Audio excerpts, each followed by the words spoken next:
join starting pitcher of the San Diego Padres, Joe Musgrove, jumping in a little bit earlier than what we had, but it's all good. We'll be able to talk with Joe. Joe, thanks for taking the time.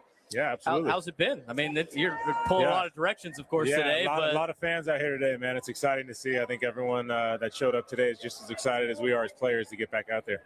Let's start with Camp 44. Yeah. You guys have been doing that. I mean, when officially did you start putting those together? And for anybody that doesn't really know what Camp 44 is, what's kind of the mindset of why you started it and what you guys try to accomplish in the offseason? Yeah, so Camp 44 started, I think, after my first year here, so the offseason between 21 and 22.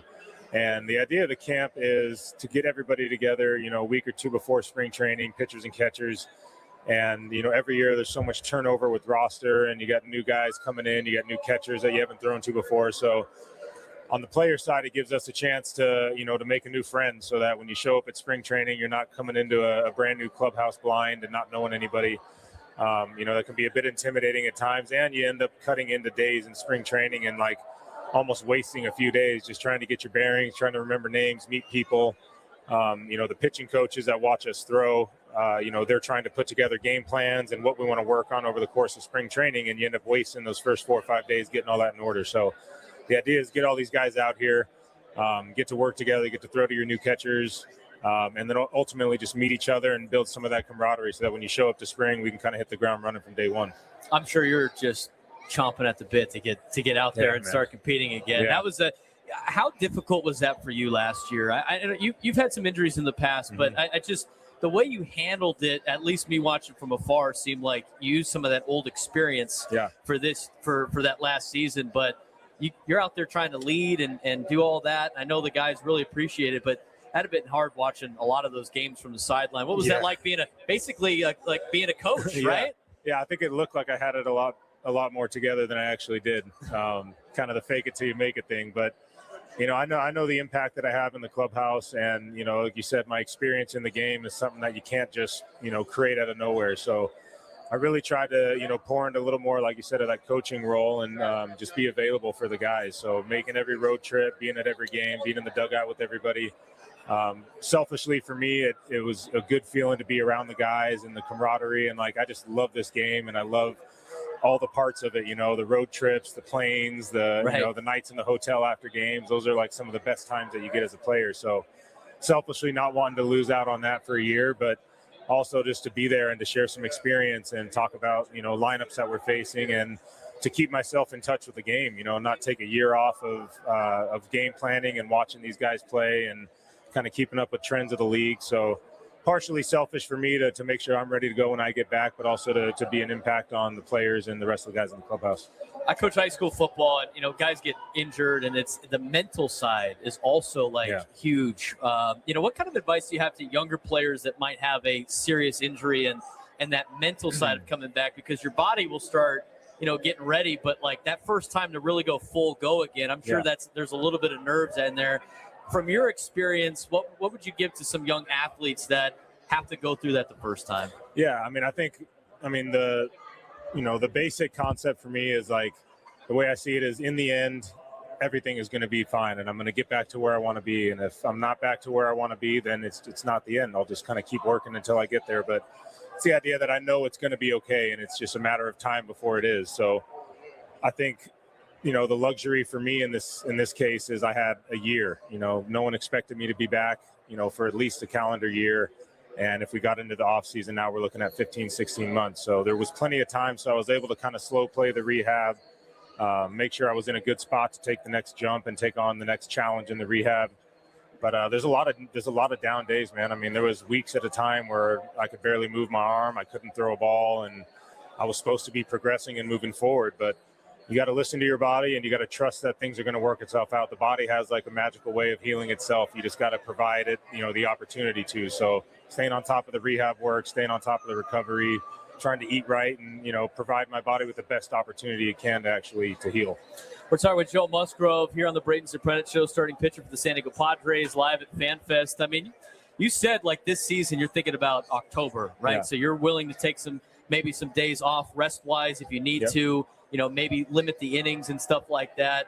What's been the you obviously have a plan with Craig Stammen, but how nice is it to have a former teammate, be your manager, but also a guy that understands what you're going through in terms of pitching to help monitor you get through this season and be ready for October? Yeah, I mean, I think you nailed it right there. A guy that's been in the saddle and done it before and knows what the feelings are and knows the emotion that goes behind it. And obviously, I would love to go out there and throw 200 innings and not miss a start and lead the staff again. But I'm very comfortable and at peace with the idea that I might have to miss a start here. We might have to take a few extra days rest. My biggest goal is to be healthy and capable of throwing when the postseason comes. So I know there's a lot of work that has to be done to make sure you get into the postseason, but ultimately I want to be able to make an impact when it matters the most. And, Craig's a guy that's going to help me along the way of mapping that out. And I think, the hardest thing between a manager and the players is like the honest, true relationship. There's always that feeling of, you're the superior, you're the manager, I'm under you a little bit. And with Craig, it doesn't feel like that. It's a guy that I've been on the field with and been in battle with before. And he knows the game well, and he knows his players. So I think the communication is going to be very open and very clear. I think with him and Ruben kind of running the staff, I think everyone's going to get the rest they need. They're going to get pushed when they need to get pushed. And I just feel really confident about how Craig's going to go about it. We're talking with Joe Musgrove, starting pitcher of the San Diego Padres here at FanFest on the Braden Surprenant Show. Joe, I mean, being a San Diego kid, I know you've answered this probably thousands of times, but does it ever get old repping your city at a major league level? I love it, dude. I mean, all you kids I see out here, I was 15, 20 years ago. I was this teenage kid. I had season tickets at Petco Park in right field. And, I had the same dreams of getting to put the jersey on and play one day. And, the odds of you getting a chance to play in your hometown and have some of the success that I've had in my hometown are not very great. So, I paid my dues. I played in Toronto. I played in Houston. I played in Pittsburgh. And then somehow magically got the opportunity. And I have a feeling that AJ had this thought that, this kid that's starting to figure his game out and starting to, really develop and understand who he is as a pitcher, bring him back to his hometown where he's got a passion and a desire, more so than the average athlete to win in this city. I think he thought he could bring the best out in me, and it sure has. When you pitched here in 2016 in the Futures game, was that your first time professionally pitching at Petco Park? What was that experience like? I mean, I remember when I was like 8 or 9 years old, I played for the San Diego Stars travel team, and we got to come in pregame and take infield in front of the crowd before the game started. But up until then, I hadn't stepped foot on that field, so that was the first time I got to go, and I got the opening day or the Futures game start. I got a call from. Funny story, I got a call from Trevor Hoffman the night before the game. I was out at dinner with Bregman and his family, and I ignored the call because I didn't have the number saved. Right. So I ignored it, sent it to voicemail, and then listened to the voicemail. And I told my dad, I was like, shit, dude, I just hung up on Trevor Hoffman. And but Trevor told me how special a moment this was for me and that he wanted me to be the starter for the Futures game. And, it's something I'll never forget. Do you get the extra juice so you're a kid growing up watching the Padres, so obviously the National League West as a kid, you're like, I don't want to deal with any of these guys. It's different now. You're professional. You know all the guys. You know most of the guys in their team. So, but you get a little extra juice going against some of those division rivals or maybe the teams that you didn't like when you were a kid. Yeah, definitely. I mean, my dad was good friends with Kevin Mitchell, who was, a longtime Giant and, one of those legends up there. So I had some kind of love for the Giants, I guess. But, I was a San Diego fan, so I grew up to the Beat LA chants. And it was like instilled in me to not like the Dodgers. So, getting to step on the field and put the jersey on and have a chance to do something about it is pretty cool. I asked Mason Miller this question. You're a big sports fan. I mean, obviously with the crowd noise, it's different in baseball compared to other sports. When you're watching your favorite football team play and they're at home, you're quiet when the offense is on the field and you're making noise when defense is on the field. For you, I asked Mason this question, but for you, when do you like the crowd noise the most? Does it help you, or do you think it helps the batter when you're on the road versus home? What's the crowd noise like for you? I think it's all perspective. I mean, like I try to channel that when I'm on the road. You hear the crowd cheering, and you kind of just switch it to like, hey, they're cheering for me.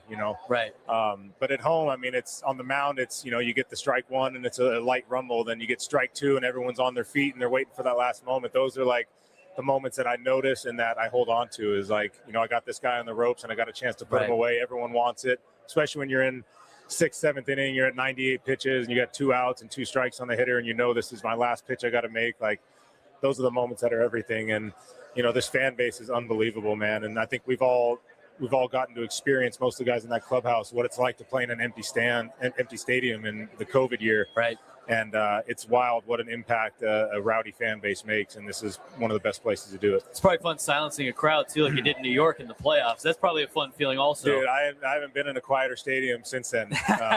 And that was kind of my thought going into it is, like, if I can hold them to zeros for the first 2-3 innings and kind of just suck the air out of the stem, it makes the day a lot easier.